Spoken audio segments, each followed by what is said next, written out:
Mom turned 60 in a room full of helium balloons and soft country songs, right when I found my gift to her buried in the kitchen trash. My sister looked at me over a forkful of cake and said, "Relax, it was an accident," with a smile that always meant the opposite. By Monday, she'd be on stage at our company's town hall, bragging about a partnership she stole. I didn't raise my voice, I just took out my phone, opened the photo of the accident, and started the clock. My name is Mara Quinn. On the evening of my mother's 60th birthday, I stood in a private room at the Maple Row restaurant, a place that specialized in the kind of muted elegance our town, Graybridge, aspired to. The air was thick with the scent of lilies and warmed bread, cream-colored tablecloths, so heavily starched they could have stood on their own, were set with polished silver that reflected the soft, wavering light of dozens of tea candles. In the center of the main table, a large cake bore two proud, waxy candles shaped into a perfect 6 and a 0.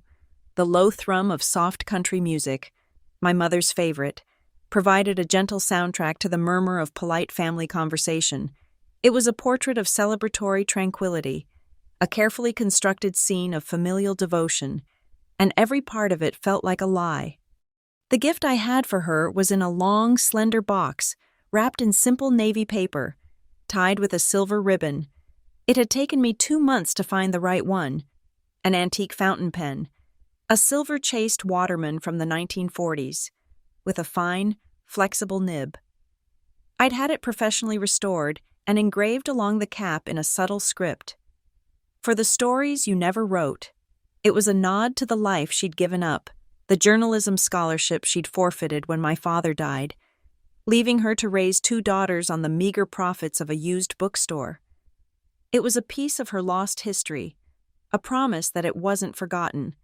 I'd placed it on the gift table myself, nestled between a cashmere scarf from my aunt and a set of crystal wine glasses from a cousin.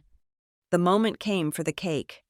As the family launched into a slightly off-key rendition of Happy Birthday, my mother waved me toward the kitchen. "Mara, honey, could you grab the good cake knife, the one I brought from home? It's in my tote by the back counter." I nodded, slipping away from the circle of singers. The kitchen was a stark contrast to the dining room, a world of stainless steel, fluorescent lights, and the hum of industrial refrigerators. It smelled of bleach and hot grease. My mother's canvas tote bag was sitting on a prep counter, and I found the silver-handled knife easily. But as I turned to leave, a flash of navy blue in the corner of my eye stopped me. It was next to a large, black industrial trash can, the kind on wheels. My gift. The box wasn't just near the trash. It was half hidden behind a bulging black liner bag that had been pulled out and set on the floor, ready to be tied off. The navy paper was smeared with a thick, greasy streak of white buttercream frosting. The lid of the box was pushed in at one corner. The cardboard split, creating a jagged crack. The small, folded card that had been tucked under the ribbon was ripped nearly in 2. I knelt, my knees pressing into the cold, slightly sticky linoleum. The air around the can was a nauseating mix of smells: the sweet, buttery scent of the frosting, the sharp chemical odor of cleaning supplies, and the sour undertone of discarded food and damp paper. A shadow fell over me. "Looking for something?" I didn't have to look up to know it was Tessa. My younger sister's voice had a permanent, lilting amusement to it, as if the entire world were a private joke only she was in on. I stood slowly, turning to face her. She was leaning against the doorframe, a picture of casual indifference in her expensive silk blouse. She held a half-eaten slice of cake on a small plate, twirling the fork in her fingers. "It slipped," she said, taking a delicate bite of cake. She chewed thoughtfully before swallowing. "Total accident. I was moving some things on the gift table to make room for Aunt Carol's monstrosity of a photo album, and it just fell, landed right in the icing bowl. It was a mess. I figured you wouldn't want Mom to see it like that, so I tucked it back here to deal with later." She gestured vaguely toward the trash can with her fork. "Chill, Mara. It's just a pen." Her eyes, the same deep blue as our mother's, held no apology. They held a challenge. Her smile was a perfect, placid curve that didn't reach them. It was the smile she used when she was lying, the one that said, "Prove it." I didn't say a word. The familiar hot rush of anger began to build in my chest, a pressure I had learned long ago to contain. Raising my voice would only make me look hysterical, emotional. It would play directly into the role she'd cast for me our entire lives. Mara, the serious, sullen one. Tessa, the bright, charming one who just made unfortunate mistakes. Instead, I pulled my phone from my pocket. Her smile tightened by a fraction of a millimeter. I knelt down again, ignoring the smear of something damp on my slacks, and angled the phone. I turned on the flash, the sudden, harsh light illuminating the scene with forensic clarity. I framed the shot carefully, the cracked corner of the box, the torn edge of the card, the ugly smear of frosting, and within it, the clear, perfect whirl of a fingerprint, her fingerprint. A small piece of the silver ribbon was snagged on the edge of the box, stretched and torn as if it had been pulled off with a sharp, impatient tug. Click. The sound of the digital shutter was unnaturally loud in the quiet kitchen. I took 2 more shots from different angles, documenting the violation like it was evidence at a crime scene, because it was. When I stood up, Tessa's placid expression was gone. A flicker of genuine annoyance crossed her face. "Seriously? What are you going to do? Post it online? My sister ruined my gift? Grow up." I slipped my phone back into my pocket and picked up the box. I walked past her, back into the warm, oblivious light of the party. The singing had just finished. Everyone was clapping as my mother blew out the candles. She saw me approaching, saw the ruined box in my hands, and her smile faltered. "Mara, what happened?" "An accident," I said, my voice flat and even. I looked directly at Tessa, who had followed me out. A tense silence fell over the immediate family. My aunts and uncles suddenly found the ceiling architecture fascinating. Tessa sighed dramatically. "Mom, I'm so sorry. It fell. I feel terrible." My mother, a professional peacemaker, immediately went into damage control. "Oh, honey, it's fine. These things happen. Don't you worry. Tessa, Mara, I'm sure it's fine." She wouldn't meet my eyes. She was looking at the box, at the problem it represented, a disruption to her perfect 60th birthday. The easiest way to fix it was to dismiss it, and to dismiss it, she had to dismiss me. One of the waiters came over to clear the gift table to make more room, holding an empty trash bag. Before I could protest, my mother's brother, Uncle Ben, ever the helpful one, took the box from my hands. "Well, if it's ruined, let's just get it out of the way." He dropped it into the waiter's bag with a soft thud. It disappeared under a pile of used napkins and wrapping paper. Just like that, it was gone, buried again. My relatives offered a few tight, forced smiles in my direction, a silent consensus that the unpleasantness was now over. I felt nothing. The anger had receded, replaced by a cold, sharp clarity. Later. As the party was winding down and I was gathering my coat, I saw the waiter take the bag containing the trash and my gift out to the service hallway. I followed him, said I thought I'd lost an earring, and asked if I could look through it. He shrugged and let me, with methodical precision. I dug through the napkins and discarded ribbons until my fingers closed around the familiar shape of the box. I wiped the frosting off with a paper towel and slipped it into my large leather tote bag. As I was walking toward the exit, a soft voice behind me said, "Try harder next year." It was Tessa. She was standing by the coat check, a smug, satisfied little smile on her face. Maybe something she'd actually like. I didn't turn around. I didn't have to. I kept walking, the weight of the box in my bag feeling less like a ruined present and more like a loaded weapon. As my hand brushed against it, my fingers registered the familiar shape of the pen through the crushed cardboard, and then I remembered. The pen's ink cartridge wasn't a cartridge at all. It was a custom machined shell designed to look like one. Inside, nestled in a tiny shock-proof casing, was a high-capacity microSD card. The gift wasn't really for my mother. It was a tool, a key. My original plan had been patient, subtle. It was designed to unfold over weeks. I would give Mom the pen. A few weeks later, I'd ask to borrow it back, claiming it needed a professional cleaning. Then, I would take it to the office and find a reason to leave it on Tessa's desk, hoping her curiosity would compel her to plug it into her computer. It was a long shot, a plan with too many variables. But Tessa, in her casual, arrogant cruelty, had changed everything. She hadn't just thrown away a gift. She had gift-wrapped her own indictment. She had shortened the timeline from weeks to days. She had put her own fingerprints on the evidence. I got into my car and sat in the restaurant's quiet parking lot for a long time. I pulled out my phone and looked at the photo I had taken. The stark, unflattering light, the cracked box, the greasy swirl of her fingerprint. It was perfect. The clock had been ticking for months, a slow, methodical countdown only I could hear. Tonight, Tessa had taken a hammer to it. Tonight, I decided to burn the calendar and move the endgame up. The town hall meeting was on Monday. That gave me less than 72 hours. It was more than enough time. The drive home from Maple Row was a silent, 20-minute crawl through the sleeping streets of Graybridge. The ruined gift box sat on the passenger seat, a silent accusation in the intermittent glow of the streetlights. Each time I glanced at it, the torn ribbon and the dark smear of frosting seemed to mock the tidy, predictable grid of the town around me. Our family was like that, too, a carefully curated facade of pleasant streets and neat lawns, with rot festering just beneath the surface. It had been that way for as long as I could remember. Ever since my father died and left my mother to manage 2 daughters and a failing bookstore called The Last Page. The bookstore became the stage for the roles we would play for the rest of our lives. Tessa was the front of house, the star of the show. I was the backstage manager, the one who made sure the lights stayed on, while I was in the cramped, dusty office in the back, hunched over brittle ledger books and reconciling credit card receipts.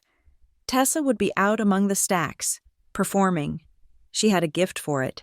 She would rearrange the classics not by author, but by the aesthetic of their covers, creating a beautiful mosaic of color that was perfect for the nascent world of social media.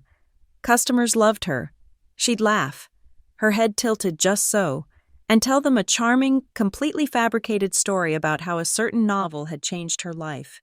They would leave with a stack of books they didn't know they wanted, and a warm feeling about the pretty girl who had sold them. I remember one afternoon. I was 14 and she was 12. I had spent the entire day tracking a series of shipping errors from a distributor, finally proving they had overcharged us by nearly $600. It was a significant sum, money we desperately needed to fix the leaking roof. I presented my findings to my mother, a stack of invoices and statements highlighted and cross-referenced. She'd looked at the papers, her brow furrowed in confusion, and said, "Oh, well, that's good.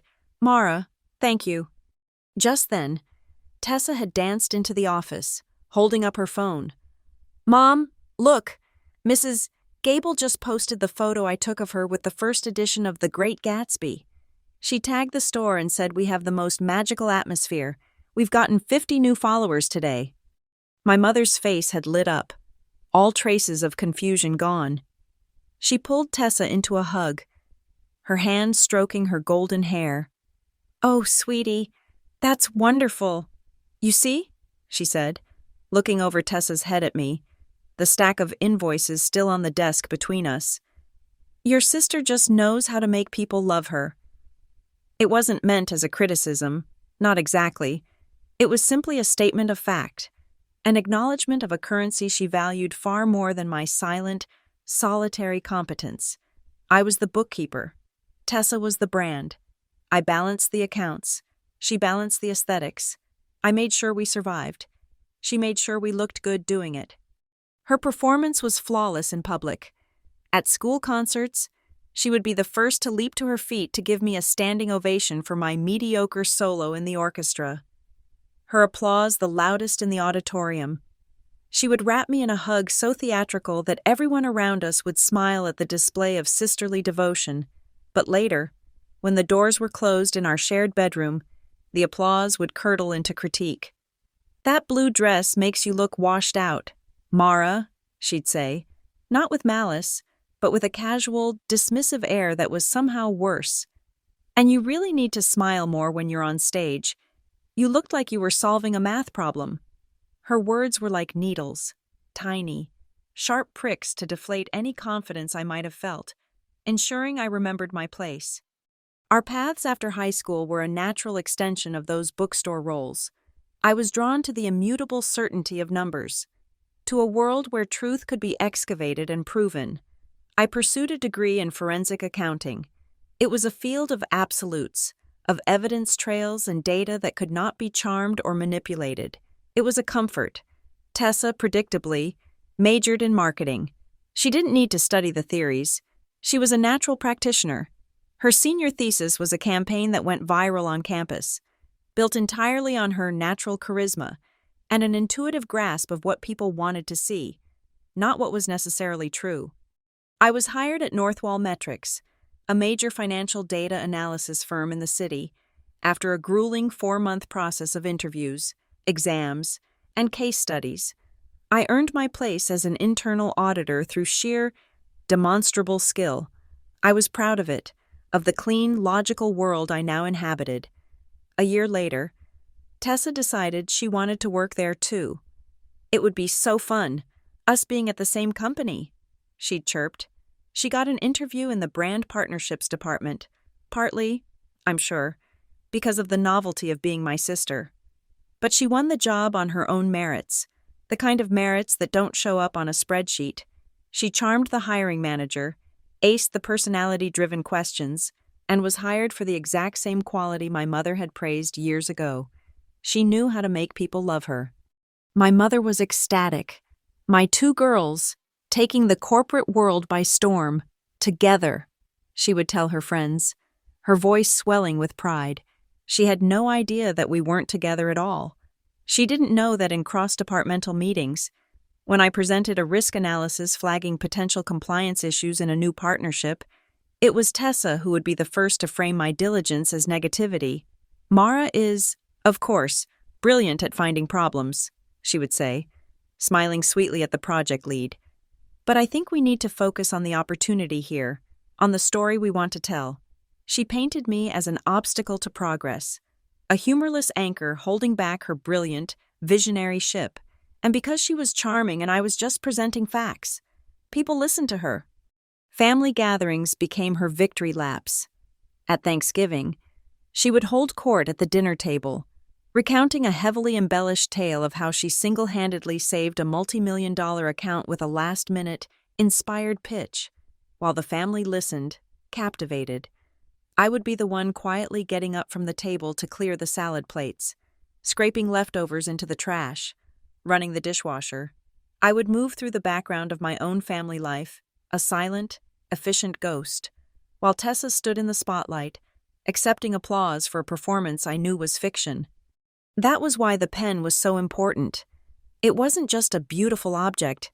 It was a memory from before our roles were set in stone, a relic from a time when our family was whole. It was the same model of pen my father had used. I have a hazy, warm memory of being a small child, sitting on his lap in his study, the smell of old paper and pipe tobacco in the air. He had held my hand, wrapping my tiny fingers around the cool, heavy barrel of his pen, and guided me as I scrawled my own name for the first time. The pen was a link to him, and to a version of my mother who still dreamed of writing her own stories, not just selling the stories of others. For Tessa to treat it like garbage wasn't just an insult to me, it was a desecration of that memory, but it was also the key to unlocking a secret I was sure she was hiding inside Northwall Metrics, a secret I could only find with a tool she would never see coming. Tessa always loved the grand, meaningless gestures, the surprise parties, the public declarations, the anniversary celebrations. She lived in a world of perishable moments, of ephemeral charm.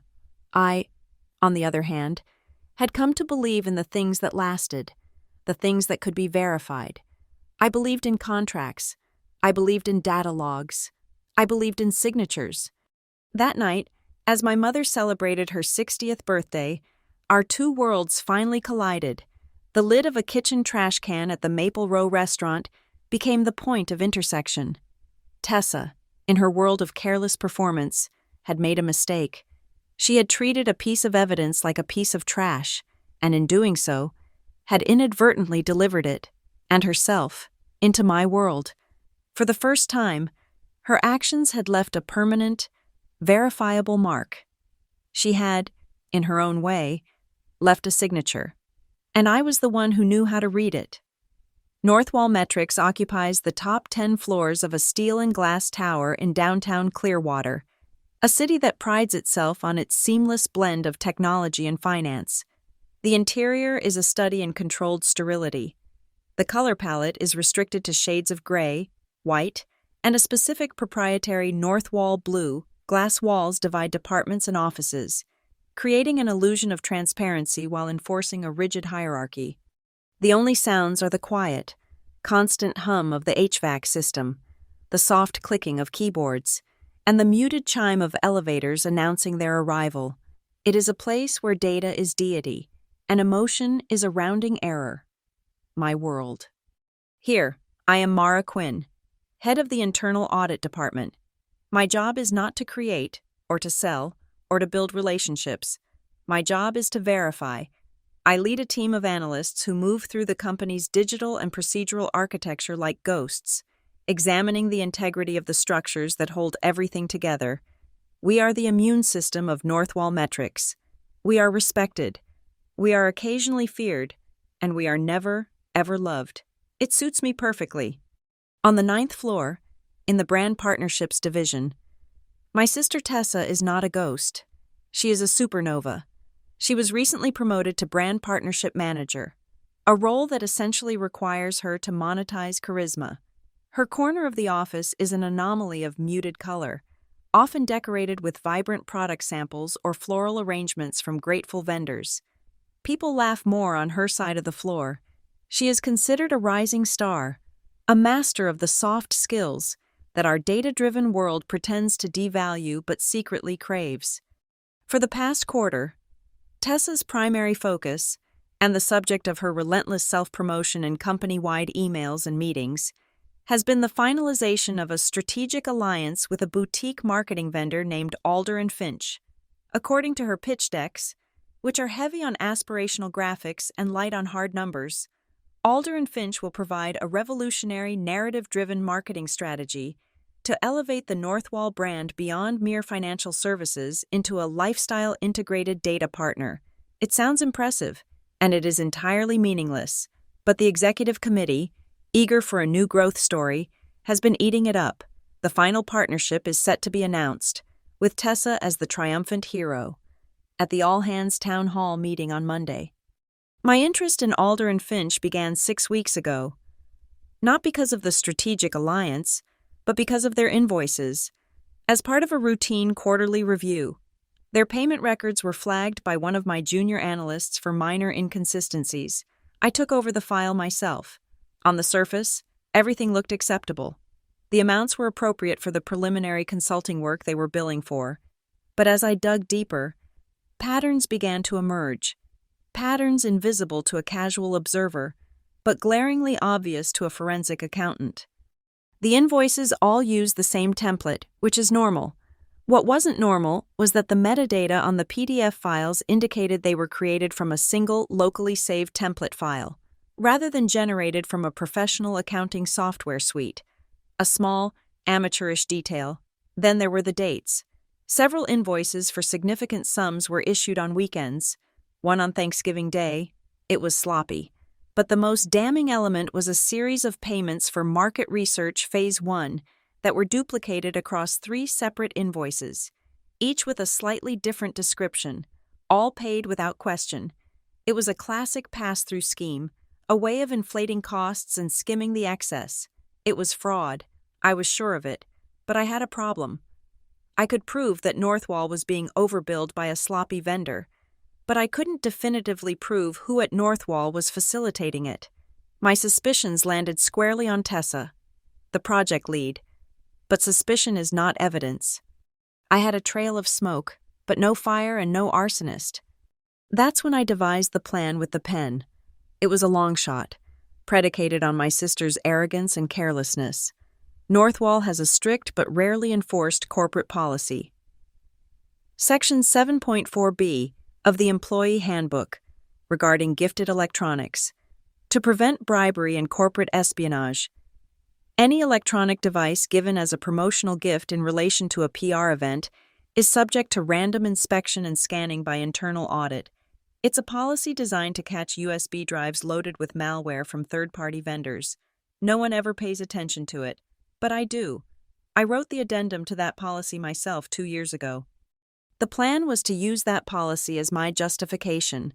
My father's antique fountain pen was the perfect Trojan horse. It was an elegant, analog object that no one would ever suspect of being an electronic device. I sourced a specialist online, a former intelligence gadget maker who now ran a discreet custom electronics business. For a considerable fee, he machined a perfect replica of the pen's ink converter, turning it into a housing for a micro SD card. The card itself was loaded with a single, benign-looking file. I named it For Mom. It was a simple text document containing a short, sentimental poem, but embedded within the file's properties was a dormant macro. The macro was designed to do one thing. If the file was opened on a computer connected to the Northwall Metrics network, it would silently execute a search. It wouldn't install anything. It wouldn't exfiltrate data. It would simply scan the user's local and network drives for a specific digital fingerprint, the unique document ID of the fraudulent Alder and Finch invoice template I had identified. If it found a match, it would log the file path, the machine's IP address, and the user's network ID, then compile the information into a tiny encrypted text file saved back onto the microSD card. It was a digital tripwire. My original strategy was slow and delicate. I would give the pen to my mother at her birthday. She would use it, or more likely, put it away somewhere safe. In a few weeks, I would invent a reason to borrow it. It needed a special polish. The nib needed a minor adjustment. Then, I would bring it to the office. I'd find an opportunity to walk by Tessa's desk while she was in a meeting and leave it there, perhaps with a note. Thought you might like to see this. Her vanity and her inherent need to possess anything of value would, I gambled, be too much for her to resist. She would pick it up, unscrew it, and her curiosity about the strange-looking cartridge might lead her to plug it into her computer. It was a fragile plan, full of maybes. But at my mother's birthday party, Tessa didn't just walk into my trap. She sprinted into it, picked it up, and slammed the door shut behind her. By throwing the pen into the trash, she had eliminated all the variables. She had cut out the middleman, our mother. She had taken an object I could only tenuously link to her and had physically claimed it, wrapping it in her contempt and smearing it with her fingerprints. She had created a direct physical chain of custody between herself and the pen. She had handed me the missing piece of the puzzle. Back in my apartment after the party, the cold fury from the restaurant had sharpened into crystalline focus. I carefully disassembled the pen, retrieved the microSD card, and locked the pen itself away in a static-proof evidence bag. The game had changed. The timeline had collapsed. On Sunday morning, I logged into my work computer from home. I pulled up a sterile, formal email template. The recipient was Marcus Thorne, the head of our legal and compliance department. The subject line was purposefully bland. Query re Q3 audit reconciliation. The body of the email was brief and laden with the kind of procedural jargon that discourages follow-up questions. Marcus, I wrote, during the final stages of the Q3 vendor payment reconciliation, my team has flagged a number of outstanding documentation backlogs that require manual cross-verification. In the interest of ensuring complete data integrity ahead of the quarterly report, I am formally requesting a 48-hour extension on the submission of our final audit summary. This will allow us to adequately resolve the pending discrepancies. I will provide a full update by EOD Tuesday. Regards, Mara Quinn. It was a perfectly crafted piece of corporate misdirection. It created a legitimate, documented reason for me to be digging into vendor payments right before the town hall, and it gave me 2 full days of cover without naming any specific vendor or employee, preventing any premature warnings from reaching Tessa. I hit send. With that done, I leaned back in my chair. The city of Clearwater. A grid of silent, sleeping windows behind me. The board was set. The pieces, which had been scattered across my professional and personal lives, were now finally in position. There was Alder and Finch, the sloppy, fraudulent vendor. There was our mother, the unwitting catalyst. There was Tessa, the queen, arrogant and overconfident, making a fatal error in her own endgame. And then there was me. I was no longer just a player. I was the one controlling the board, and I was about to start removing her pieces, one by one. My first call on Sunday morning wasn't to a colleague or a friend. It was to the manager of the Maple Row restaurant. I kept my voice calm, tinged with a carefully measured amount of distress. "Hello. My name is Mara Quinn. My family held a private party in your banquet room last night for my mother's birthday." I paused, letting him access his memory. "I believe I may have misplaced a very valuable family heirloom, a silver fountain pen. It was in a navy blue box. I was hoping you might have security cameras in your service hallways." There was a skeptical silence on the other end of the line, the sound of a man who dealt with a dozen minor crises before his first cup of coffee. "Ma'am, we generally don't." "It belonged to my late father," I said, cutting him off smoothly. "The sentimental value is immeasurable. I'm willing to file a formal police report to subpoena the footage, but I was hoping to handle this quietly, to avoid any trouble for your staff or your establishment." The mention of a police report was the key. It transformed me from a nuisance into a potential bureaucratic headache. "Let me see what I can do," he sighed. "Come by in an hour. Ask for David." An hour later, I was sitting in a cramped, windowless office, the air smelling of stale coffee and industrial carpet cleaner. David, a tired-looking man in a slightly too tight suit, sat beside me, his fingers drumming on the desk as he queued up the footage from the camera pointed at the kitchen entrance. "Here's the hallway from last night," he said, his voice flat with boredom. "Let me know if you see anything." I watched the grainy black and white feed. The timestamp in the corner of the screen was a relentless, objective narrator. I saw waiters bustling in and out. I saw my Uncle Ben laughing with a cousin. Then, at 8:47 p.m., I saw her. Tessa. She wasn't carrying the gift. She was palming it, holding the long, slender box low at her side, partially concealed by the folds of her dress. She glanced over her shoulder once, back toward the dining room, before slipping into the kitchen. The camera's angle couldn't see into the kitchen itself, but that didn't matter. What mattered was what happened a minute later. She reappeared in the doorway, empty-handed. She leaned against the frame for a moment, and in the cold, gray pixels of the security footage, I saw it plain as day. A flicker of a smirk, a small, self-satisfied smile that was meant for no one but herself. It was a moment of private, triumphant malice, now captured and preserved in digital amber. "There," I said, pointing, "just before she walks out of the kitchen. Can you pause it there?" David paused the frame, Tessa's smirk frozen on the screen. I took out my phone and recorded a 15-second clip of the monitor, making sure to capture her entrance with the box, her exit without it, and the damning expression on her face. "Thank you, David," I said, my voice perfectly even. That's all I needed. My next stop was a 24-hour hardware store.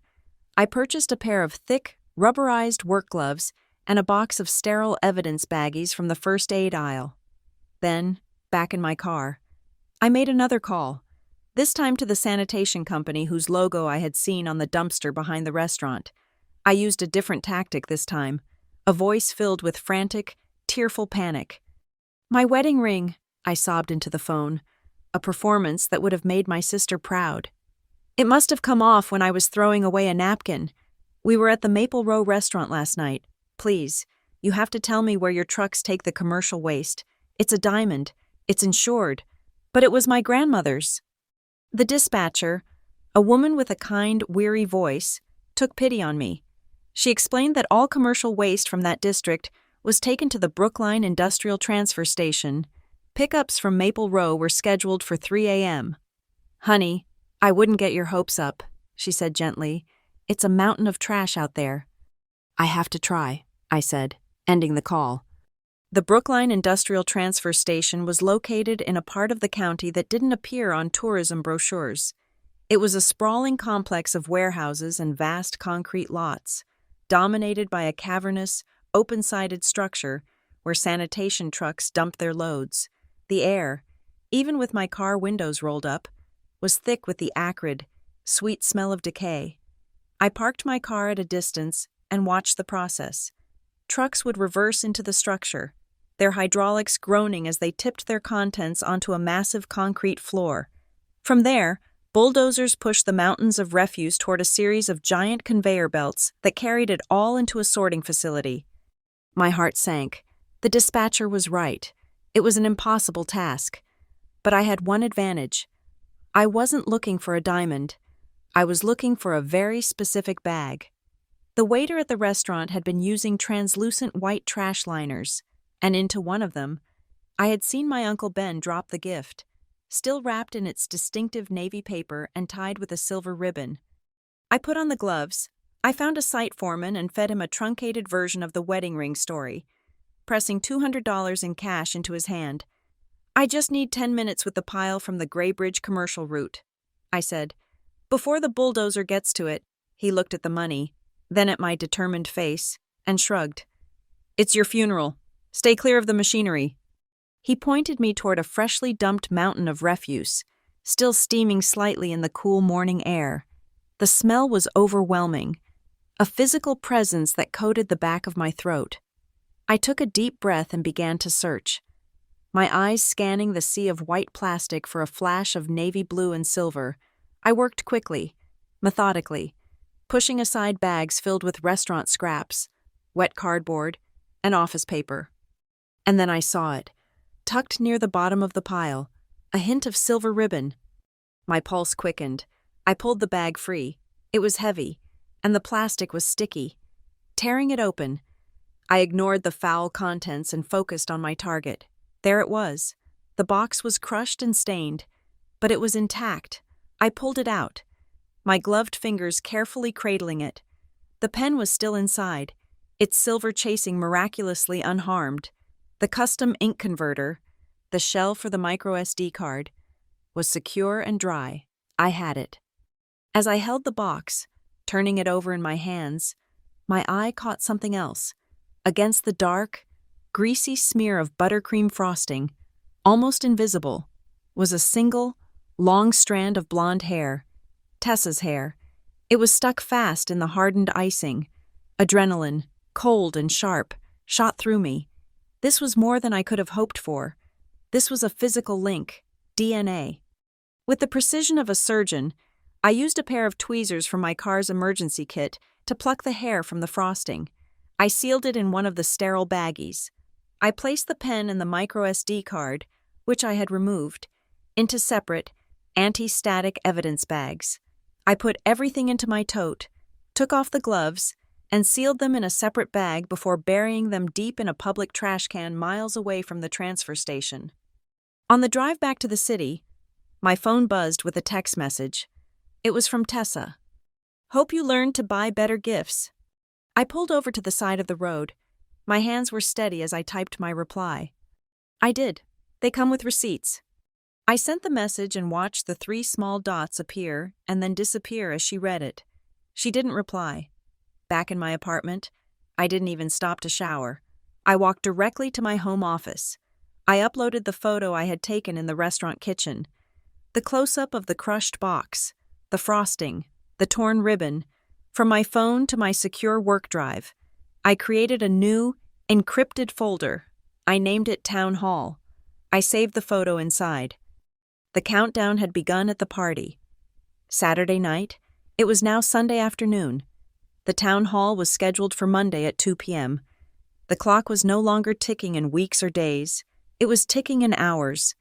And I had everything I needed to make sure that when the alarm finally went off, it would be in a room full of 600 people, with Tessa standing alone on stage, back in the sterile quiet of my apartment. I bypassed my personal laptop and went straight to my encrypted Northwall-issued work machine. The air in my home office was still and cool. I took the small, anti-static bag containing the micro SD card and slid it open with a letter opener. The card itself was no bigger than my thumbnail, a tiny black square of silent potential. I slid it into a secure USB reader and plugged the reader into my computer. The drive appeared on my desktop with the name I had given it, For Mom. There was no drama, no flashing lights. There was only a quiet click as I double-clicked the single text file inside. The poem I had written appeared on the screen, a few sentimental lines about memory and time, but in the background, the macro I had embedded was already at work. It was a ghost in the machine, moving silently through the network pathways I had opened for it. It wasn't searching my local machine. It was using my authenticated credentials to run a targeted query on Northwall's primary payment server, looking for the unique identifier of the fraudulent Alder and Finch invoice template. For 30 seconds, nothing happened. I watched the cursor blink at the end of the poem. Then, a small log file appeared on the drive. Its file name was a simple string of numbers, the date and time of execution. I opened it. Inside was a single line of text. It was the network file path to the user directory where the template had been found, the IP address of the machine, and the user ID. The user ID was T. Quinn. The IP address was registered to the 9th floor. I already knew that. But the macro had done more than just find the file. Its secondary function was to trace the payment approval chain associated with any invoice generated from that template. And that's where the real discovery lay. A second log file appeared. This one was larger. It contained a list of all payments made to Alder and Finch, but one sequence was highlighted in red, flagged by the macro as anomalous. The payments hadn't gone directly to Alder and Finch's corporate account. They had been routed through a third-party payment processor, a common practice for freelancers and small vendors, but the final destination account was not registered to Alder and Finch.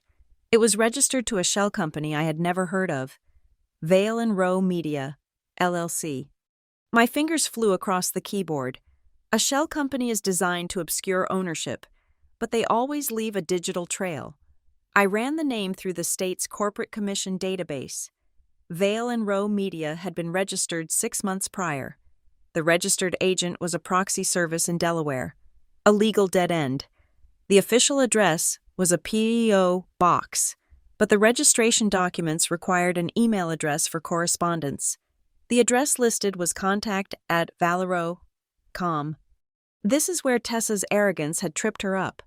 A professional would have used a disposable, encrypted email service. Tessa, ever conscious of branding, had purchased a custom domain, using Northwall's access to commercial domain registration databases. I ran a reverse WHOI's lookup on Valero.com. The domain had been purchased privately, its owner's name hidden behind a privacy guard, but the backup, recovery email address listed on the account was not hidden. It was an old personal address I recognized immediately. Tessa Q.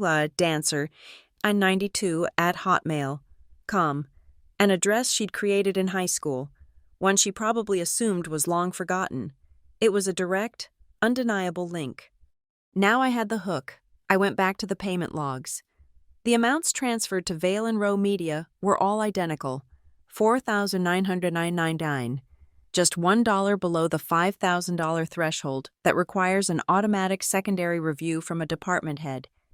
She had been bleeding the company dry in small, carefully measured increments. I cross-referenced the dates of the transfers with the project timeline for the new strategic alliance. They aligned perfectly.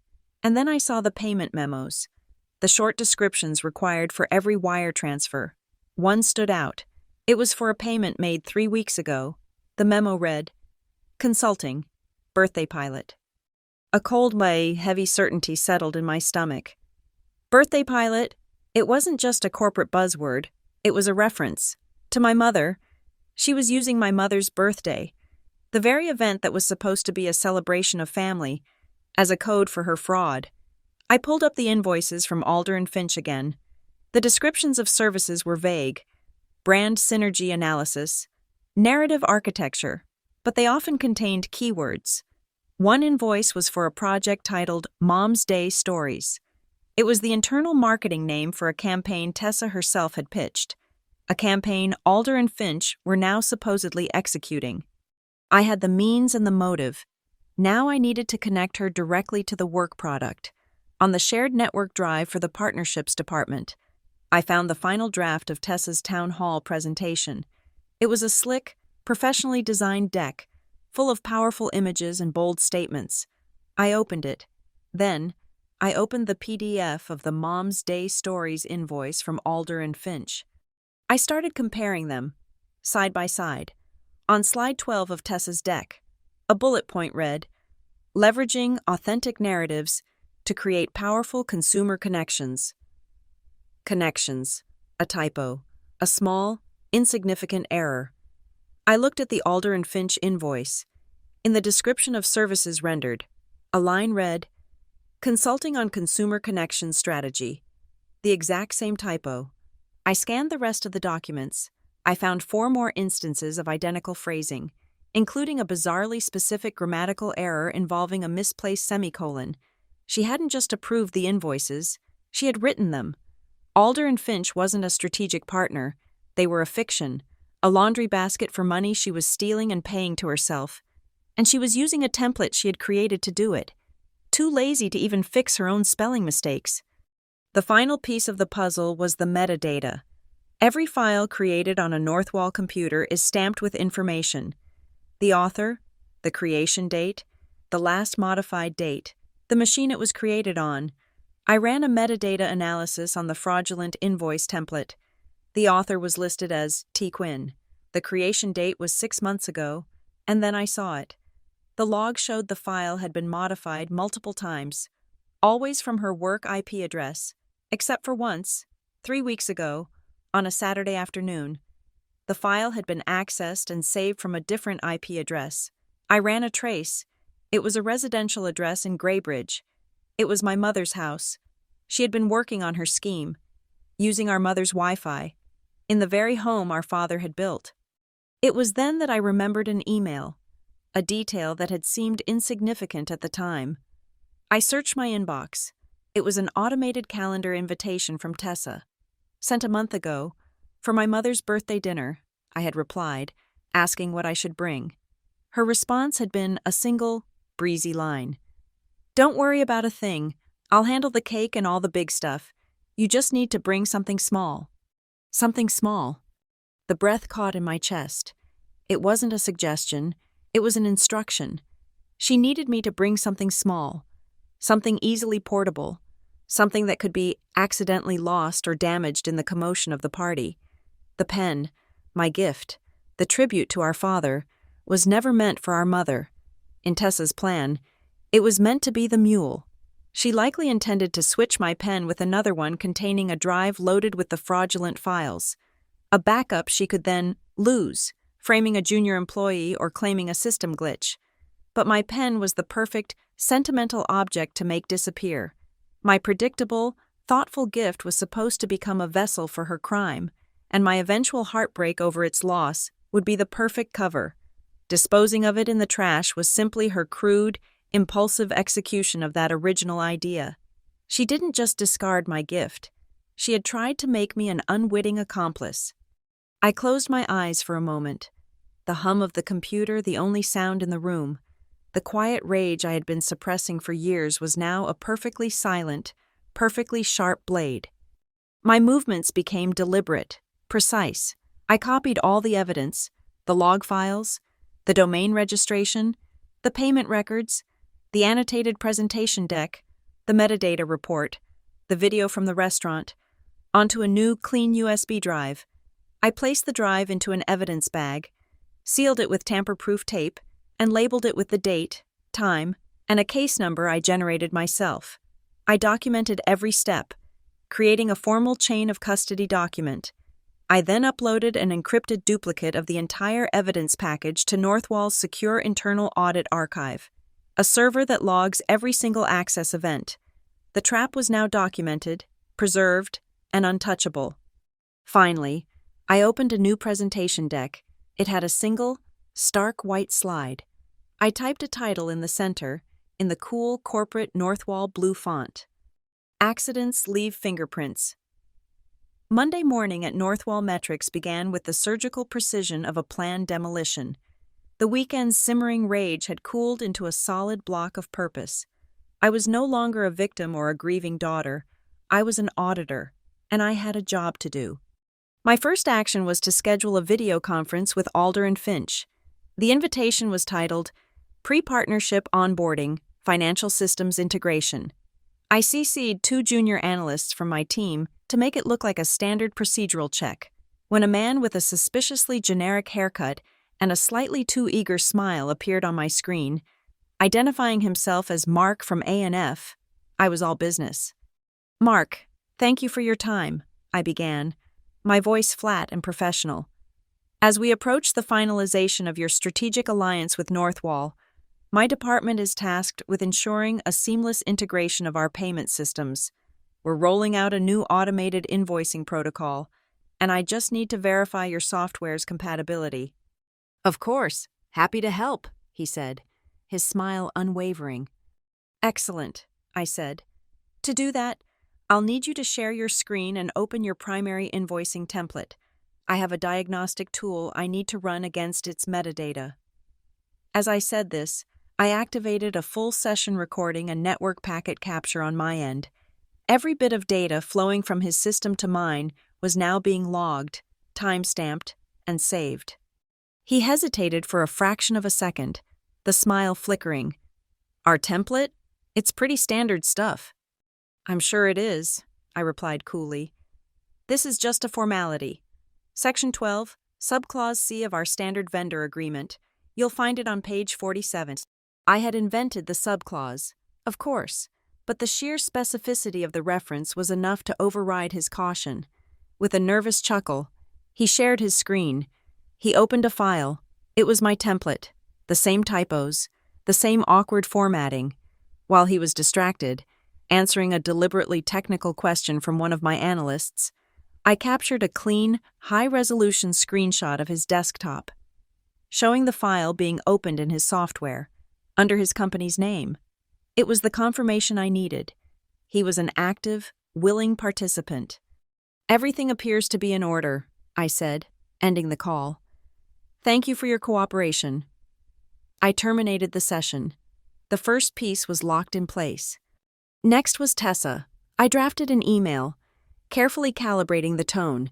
It had to be supportive, non-threatening, and framed as a favor to her. Subject: Quick Tech Rehearsal for Town Hall. Tessa. "The final presentation deck looks incredible. Truly stellar work. As a final quality check, it is requested we do a quick technical run-through on the main auditorium computer. They've had some issues with embedded video files lagging on the big screen, and I want to make sure your presentation is flawless. Think of it as a dress rehearsal. Can you meet me there at 1 p.m.? It shouldn't take more than 20 minutes. Best, Mara." I hit send. Her reply came back in under a minute. "Great idea. See you then. You're the best." The smiley face was a perfect touch of condescending sweetness. At 1 p.m., I met her in the empty, cavernous auditorium. The massive screen behind the stage was dark. "It is running a bit behind," I lied smoothly, "but they told me to get the file loaded onto the system. Can you send it to me?" She transferred the file from her laptop to mine via a shared drive, while she was distracted, talking to the AV technician about the stage lighting. I went to work. I didn't alter her file directly. That would be too easy to trace back to me. Instead, I accessed the master slide template for the auditorium's presentation software. I embedded a simple, conditional macro into the template's background code. The trigger was the file name of her presentation. The action was this. Upon opening a file with that specific name, the macro would execute a command to display a semi-transparent overlay on the first slide. This overlay would be populated with data pulled directly from the file's metadata. Author, T. Quinn. Last modified, by T. Quinn. And most importantly, it would display the original file name of the invoice template she had used and then renamed for her presentation. Alder Finch Invoice Template Master, Docs. She was about to present her grand vision using a document that still carried the digital ghost of its fraudulent origins. I saved the changes to the master template, not her file. The trap was now automated. My next stop was the office of Kenji Tanaka, Northwall's head of internal communications and the designated MC for the town hall. Kenji was a pro, a man who valued a smooth-running show above all else. "Kenji," I said, closing his office door, "I need a small favor for the town hall tomorrow." "Shoot," he said, not looking up from his run-of-show document. "After Tessa Quinn's presentation on the Alder and Finch partnership, I need you to hold for a moment before moving to Q&A. I need you to say, 'And now, a special recognition from our internal audit department for their contribution to this strategic alliance.'" Kenji finally looked up, his brow furrowed. "Audit? What contribution did you make?" "We provided crucial partner verification services that ensured the integrity of the deal," I said, using the most boring, corporate language I could summon. "It's a new initiative we're piloting. A 30-second announcement. Max, the CFO is aware." This last part was a lie, but a necessary one. Kenji shrugged. "If it's cleared with the C-suite, it's fine by me. Just give me a nod when you're ready to come up." The second piece was in place. That evening, I called my mother. This was the hardest part, the move on the board that felt like a betrayal. "Mom," I said, my voice warm and gentle, "I have a surprise for you. You know Tessa is making a big presentation at our company's town hall tomorrow?" "Of course, she told me all about it. I'm so proud of her," she gushed. "Well, the company is doing a little segment to honor employees and their families. They asked me for some old photos of Tessa and me as kids. They're going to put together a short slideshow to play after her presentation, to celebrate two sisters working together. I managed to get you a guest pass. I'd love for you to be there to see it." There was a pause, and then the sound of my mother's voice, thick with emotion. "Oh, Mara, that's the sweetest thing. Of course, I'll be there. What should I wear?" The third, most painful piece was set. Back at my computer, I opened my own presentation file, the one titled, "Accidents Leave Fingerprints." I took the high-resolution photo of my ruined gift box in the trash and embedded it on the final slide. But I hid it. The slide would initially appear blank. The first click would reveal the text. "Some accidents create opportunities." The second click would fade in the date and timestamp from the restaurant's security camera. Only on the third click would the image itself appear. A stark, flash-lit photograph of the smeared box, the torn ribbon, and her unmistakable fingerprint in the frosting. My final preparation was a meeting with Marcus Thorne from legal. I didn't give him all the evidence. I gave him just enough. I showed him the payment logs for Vale and Row Media and the domain registration linking back to Tessa's personal email. "This is a clear violation of our conflict of interest policy, at minimum," he said, his face grim. "Likely wire fraud." "I believe so," I said. "I expect to have incontrovertible proof by 2:15 p.m. tomorrow. I need you to have a letter of immediate, indefinite suspension pending investigation ready. I want it delivered to her, on stage, the moment I conclude my remarks." Marcus stared at me, his expression unreadable. "On stage? In front of the entire company?" "On stage," I repeated. "The violation was public. The correction must be public." He nodded slowly. Understanding the brutal logic, the final piece was in place. Just as I was packing up my briefcase for the night, an email notification popped up on my screen. It was from the company's chief financial officer, a man named Robert Wexler, a known ally and mentor to Tessa. The subject line was simply, "Your audit." The message was short. "Mara, I see your note about the reconciliation extension. Before you finalize your report, we should align on your audit scope. Let's connect tomorrow morning." It was a probe, a warning shot. He knew I was looking at something, and he was trying to pull me into a private meeting where he could pressure me, redirect me, bury me in procedure. I stood there for a long moment, the hum of the server room audible through the wall. Then, I typed my reply. It was 2 words. We will, in public. I hit send. I didn't wait for a response. That night, I only managed 3 hours of sleep. It was a restless, shallow sleep, haunted by a single, recurring dream.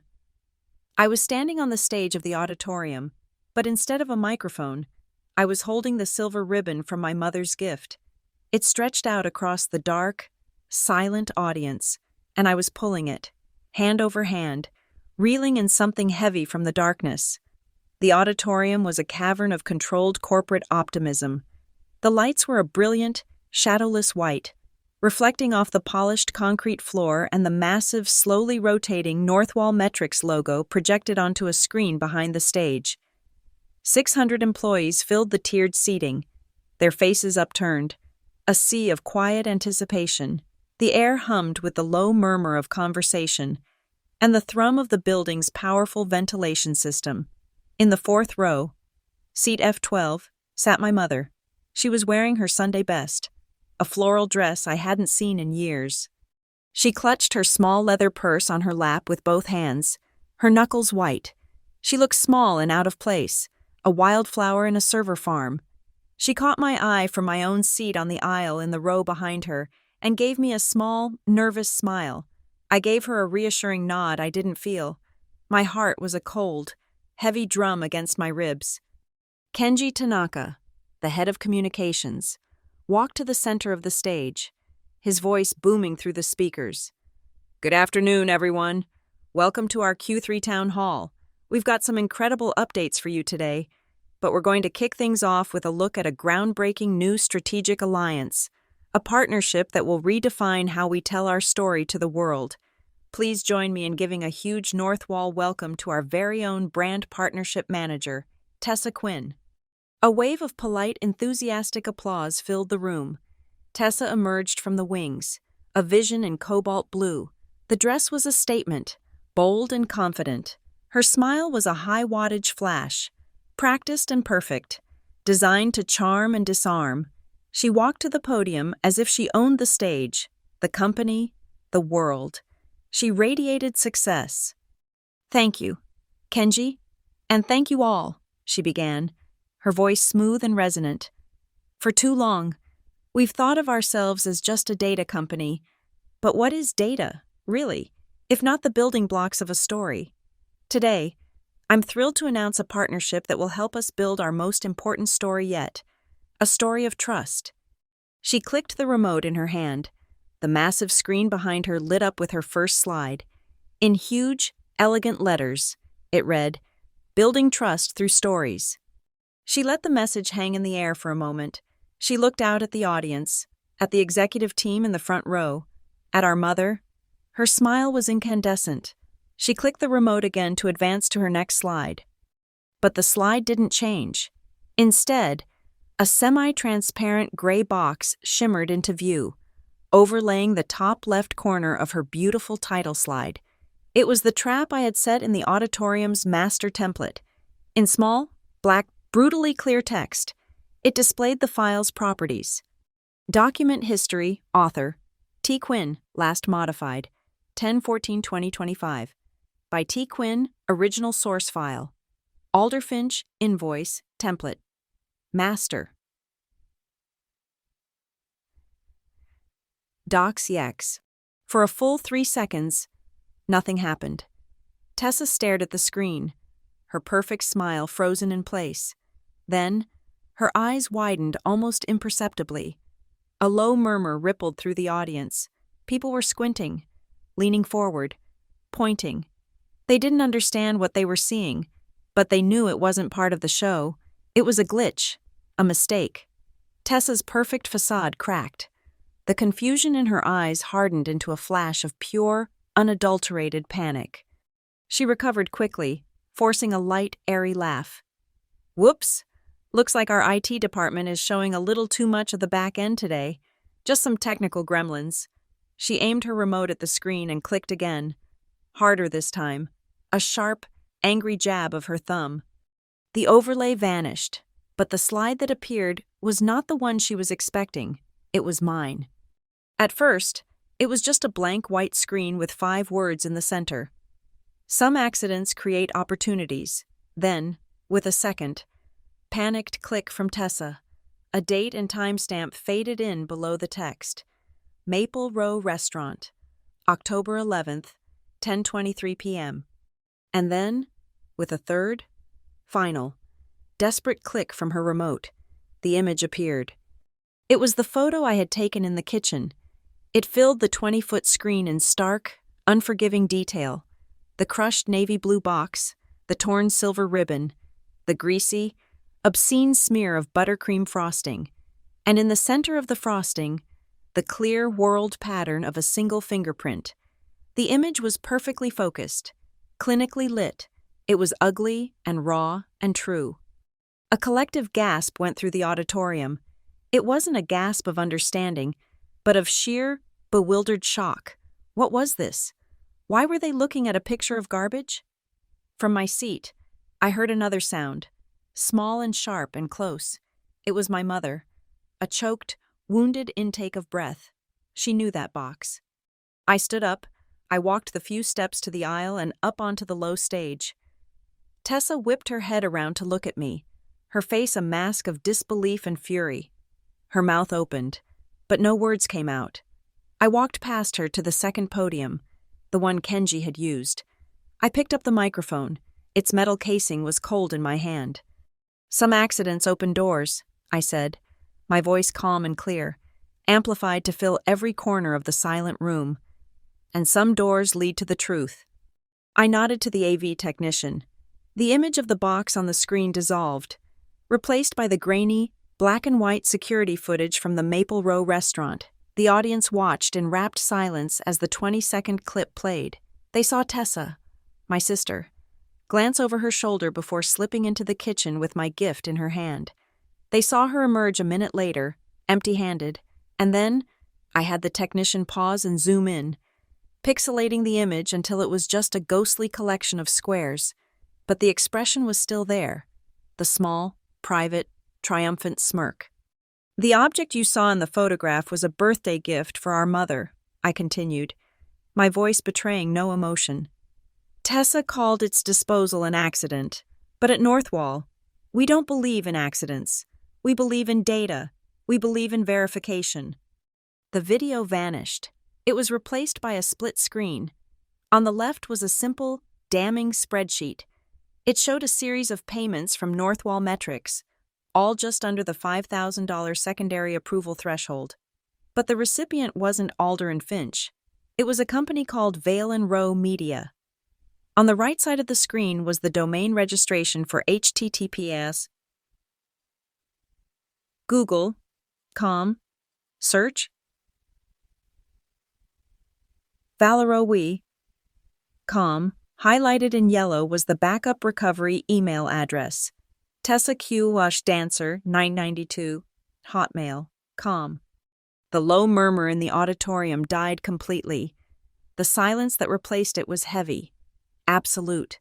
The bright, optimistic stage lights suddenly seemed harsh and interrogatory, like the lights in a police station. I looked at my mother. She was no longer looking at the screen. She was staring at her youngest daughter, who was standing frozen in the spotlight, the beautiful blue dress now looking like a costume for a part she could no longer play. My mother's lips were trembling. She brought her hand up to her mouth, her eyes wide with a pain that felt far deeper than simple discovery.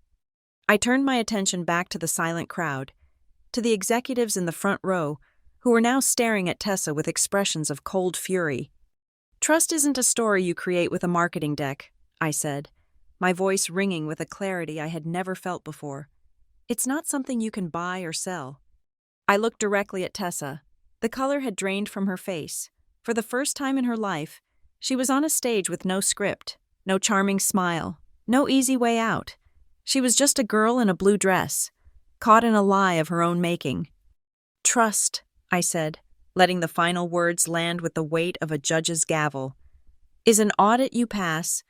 The silence in the auditorium was a physical thing, a thick, heavy blanket that smothered all sound. For a moment, Tessa just stood there, a statue in a blue dress, her face a canvas of disbelief. Then, the performer's instinct, the one that had saved her 1,000 times, took over. She lunged for the microphone on her podium, her hand closing around it like a drowning woman grabbing a lifeline. "This is insane," she shouted, her voice shrill and echoing in the vast, silent room. The feedback whined for a second before the AV technician adjusted the levels. "This is a joke, a sick, twisted joke." She turned, her eyes wild, and pointed a trembling finger at me. "She's doctored this, all of it.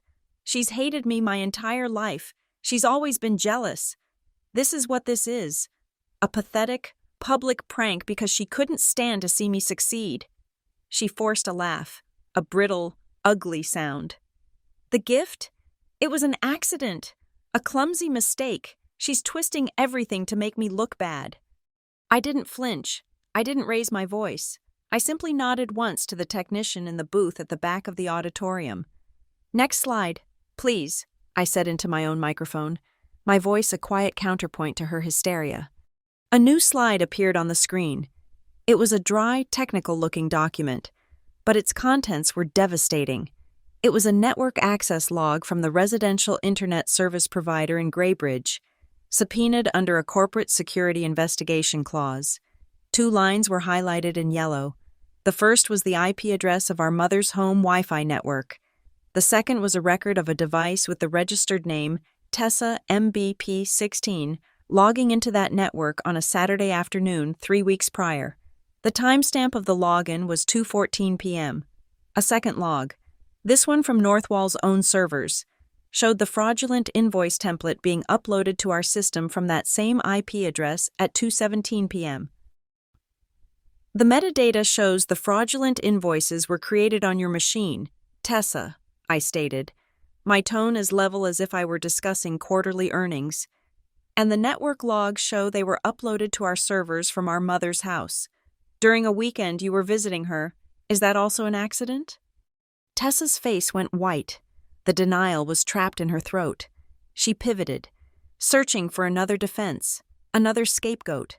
Her eyes landed on the Alder and Finch logo, still faintly visible on my previous slide. "Alder and Finch," she blurted out, her voice cracking. "This was a joint project. They approved every step of this. They provided the templates, the strategy. This is their work, their protocol. I was just the project lead." She was throwing her fictional partner under the bus. It was a desperate, foolish move.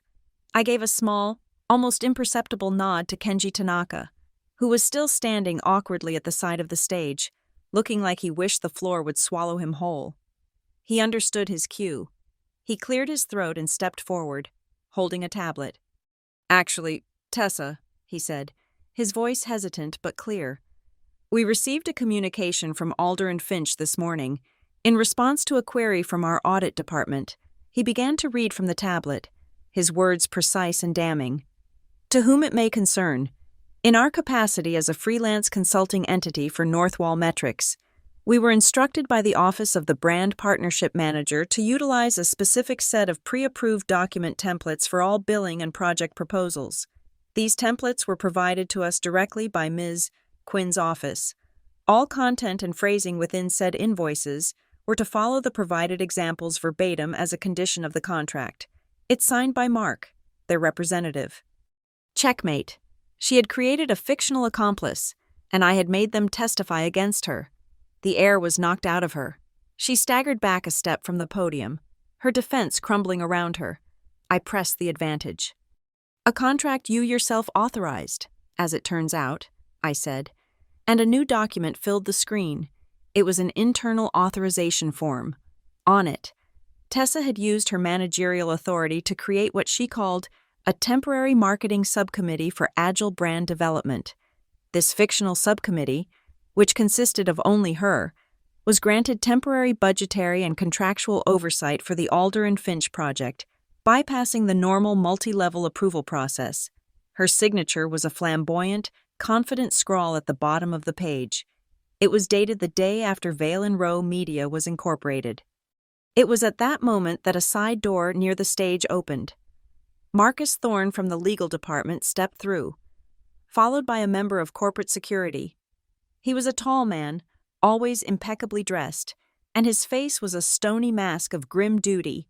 He walked with a steady, unhurried pace directly toward the stage, his polished shoes making no sound on the carpeted steps.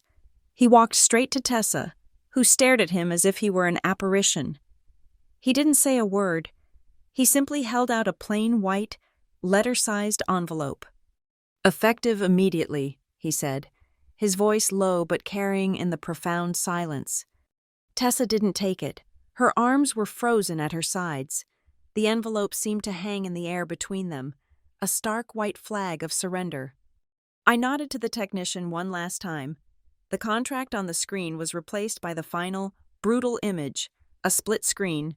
On the left, a detailed statement from the bank account of Vale and Rowe Media, showing the deposits from Northwall and subsequent withdrawals to a personal account in Tessa's name. On the right, a clean, professionally shot photograph of the antique Waterman fountain pen. It was resting on a black velvet cloth, the silver chasing gleaming under the studio lights. The camera had focused on the cap, and the engraving was perfectly, heartbreakingly clear. "For the stories you never wrote." I looked out at the audience, then at my sister, who now seemed to be shrinking inside her beautiful dress. "I wrote mine," I said, my voice quiet but absolute. That was what broke the spell for our mother. A sound, a small, wounded cry, escaped her lips. She pushed herself to her feet, her forgotten purse tumbling to the floor. She looked from the image of the stolen money to the image of her husband's pen, and then to the daughter standing in disgrace on the stage. "Tessa," she whispered, her voice trembling and raw with dawning horror. "Tessa, what have you done?" It was that question, not from me, not from legal, but from our mother, that finally shattered Tessa's last defense. Her face crumpled. The defiant rage collapsed into a child's raw, desperate pain. The tears came, real and hot, carving paths through her perfect makeup.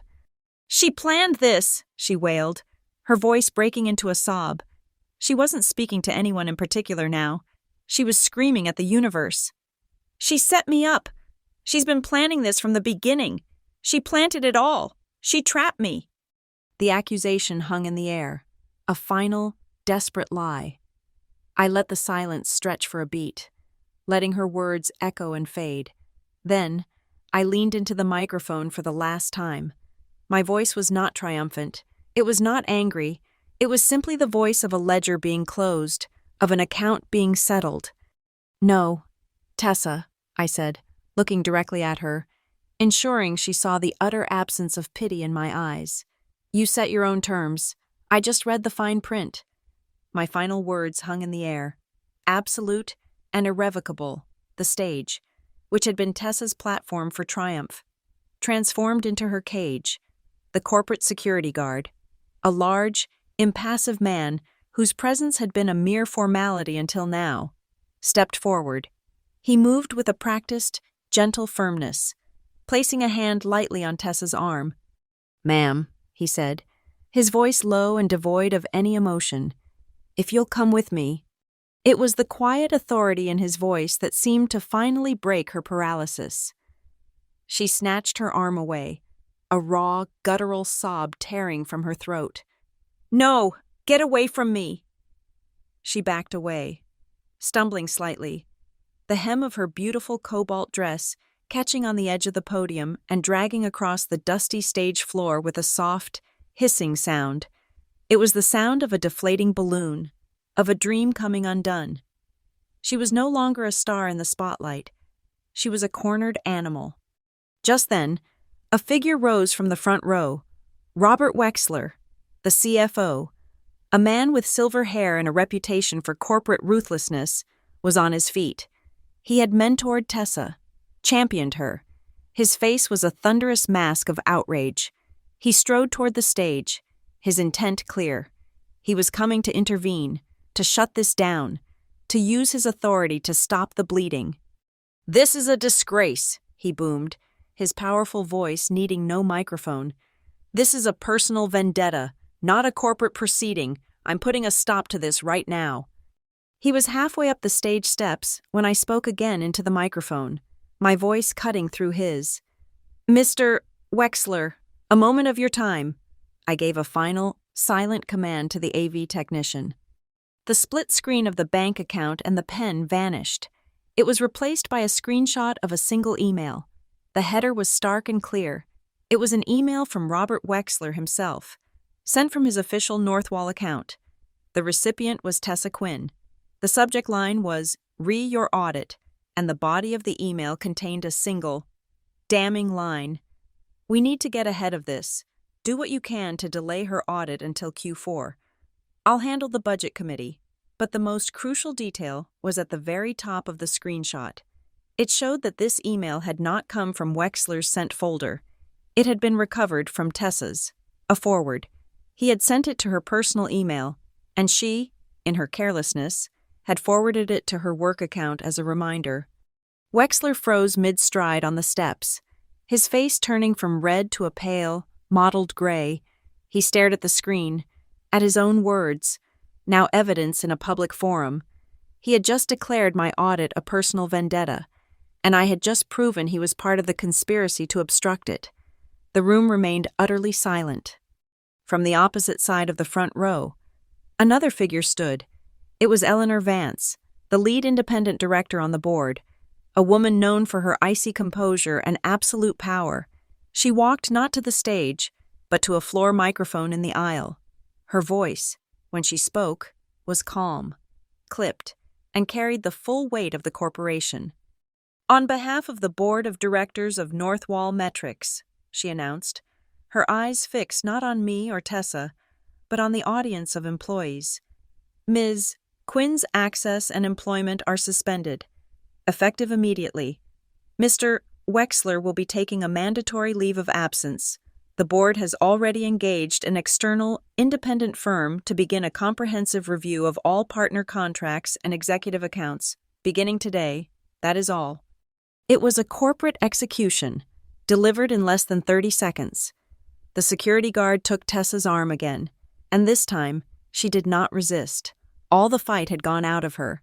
She was hollowed out, a marionette with its strings cut. He led her off the stage, her blue dress whispering against the floor behind her. In the aftermath, a strange vacuum seemed to form in the room. The show was over, but no one knew what to do. My mother, her face pale and streaked with silent tears, made her way to the foot of the stage. Marcus Thorne from legal met me, holding a tablet and a stylus. "A formal chain of custody transfer for the data you've presented, Mara," he said quietly. As I took the stylus, my mother reached me. She didn't look at me, but at the image of the pen, which the technician had put back on the screen. She reached out a trembling hand and her fingers brushed against the cold glass of the monitor, tracing the engraved words she couldn't possibly read from that distance. "You keep it," she whispered, her voice raspy with grief. She finally looked at me, her eyes filled with a terrible, newfound understanding. "Your father, he would understand." I nodded once, a sharp, tight movement of my head. I turned back to the tablet and signed my name. The digital stylus made a soft, final click as I lifted it from the screen. In the silent auditorium, it sounded as loud and final as a vault door locking shut. The spell was broken. Slowly, in a strange, unified movement, the 600 employees in the audience began to stand. It wasn't an ovation, it was something else, something heavier. They stood in silence, gathering their things. As people filed past my position on the stage, a few of them, my colleagues, people I'd worked with for years, met my eyes. They didn't smile, but they gave small, slow nods. It wasn't congratulations, it was acknowledgement, respect, maybe even fear. Kenji Tanaka, his face ashen, stepped back to his podium. We'll be taking a short break before we continue with the rest of the agenda," he announced, his voice sounding hollow and absurd. No one moved. No one went for coffee. They just continued to file out in that heavy, unnerving silence. Tessa was gone. She was being escorted from the building, her career a smoking crater, but she turned back once, at the very edge of the stage wing, a final, desperate instinct to have the last word. Her mouth opened, her face contorted with a fresh wave of rage or pleading. At that exact moment, the house lights came on, not the soft, flattering stage lights, but the harsh, industrial-grade fluorescent lights from the ceiling. They flooded the room with a flat, unforgiving glare, killing every shadow, stripping away every illusion of theater. In that brutal, honest light, Tessa looked small and garish, her tear-streaked face a ruin. Whatever she was going to say died on her lips. She flinched, turned, and was gone. I stepped off the stage and went to my mother. I picked her purse up from the floor and guided her back to her seat, her body trembling under my hand. I found an unopened bottle of water on the floor by her chair and twisted the cap, placing it into her hand. Her fingers were like ice. Just as she was taking a sip, my phone vibrated in my pocket. I pulled it out. It was a text message from a number I didn't recognize, but I knew who it was from: the independent investigators. The message was 5 words long. "We have arrived, main lobby." I looked at my mother, then at the emptying room, then at the bright, empty stage. The public part was over. Now, the real work began. I typed my reply, my thumb steady. Conference Room C, now. Conference Room C was an island of quiet in a sea of controlled chaos, through the floor-to-ceiling glass walls. The 9th floor of Northwall Metrics was a blur of motion. I could see panicked-looking executives hurrying down the hallway, security personnel standing guard at the entrance to the executive wing, and the occasional junior employee carrying a cardboard box. The world Tessa had built was being dismantled, piece by piece. Inside the room, there were 4 of us, 2 independent investigators. A man and a woman in severe, identical gray suits sat opposite me and my mother. They had been working in silence for the past hour, their faces illuminated by the glow of a large monitor displaying the evidence I had compiled. My mother sat beside me, her hands wrapped around a cup of tea that had long since gone cold. I reached into my tote bag and pulled out the navy blue box. It was still slightly crushed, a permanent scar, but I had cleaned it carefully. I opened it. The antique silver fountain pen rested inside on a new bed of black velvet. I pushed the box gently across the polished mahogany table until it stopped in front of my mother. The investigators looked up from their work. Their professional curiosity piqued. My mother stared at the pen, at the tribute to a life she'd never lived. I leaned forward slightly. "For the stories you never wrote," I said, my voice barely a whisper. A single tear traced a path down her cheek, but for the first time since that night at the restaurant, a smile touched her lips. It was a small, fragile thing, but it was real. It was a smile of sorrow, but also of release. She reached out and her fingers closed around the cool, solid weight of the pen. Outside, the frantic energy of the hallway continued. The automated glass doors at the end of the corridor hissed open and shut, a steady, rhythmic sigh punctuating the silent panic. It was the sound of an era ending.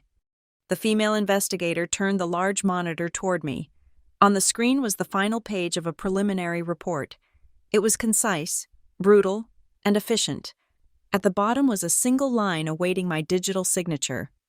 "Your final attestation, Ms. Quinn," the investigator said, her voice neutral. "Just confirming your findings." I picked up the stylus. The words on the screen were simple. The culmination of everything. Conflict verified. Controls restored. I signed my name. Mara Quinn. The letters crisp and definite. As I put the stylus down, my eyes were drawn to the hallway again, and there she was, Tessa. She was standing about 50 feet away, flanked by 2 security guards. She must have been retrieving her personal belongings. She had stopped, her gaze fixed on our glass room. Her face, stripped of its makeup and its confidence, was pale and empty. She could see us. She could see our mother holding the pen. She could see the investigators. She could see the life she was supposed to have, now hermetically sealed away from her. She took a step forward, a reflexive, pleading motion. But the glass was a barrier she could never cross.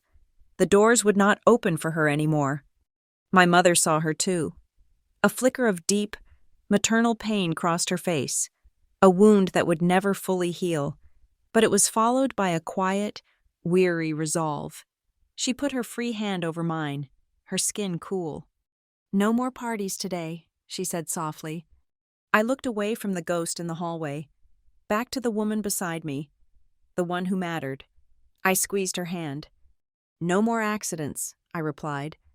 I reached out and pressed the power button on the monitor. The screen went black, plunging the room into the dim, ambient light of the chaotic hallway. My own reflection stared back at me from the dark glass. My face was calm, my expression unreadable. On the table, the pen rested in my mother's hands, a silent, silver testament. The story had been written. Thank you for listening to this story. We'd love to know where you're tuning in from, so please drop a comment below and let us know. Share your thoughts on Mara and Tessa's story. And don't forget to subscribe to the channel and like this video. It truly helps us out. And if you want to give this story an extra boost, please hit that hype button so more people can discover it. We appreciate your support.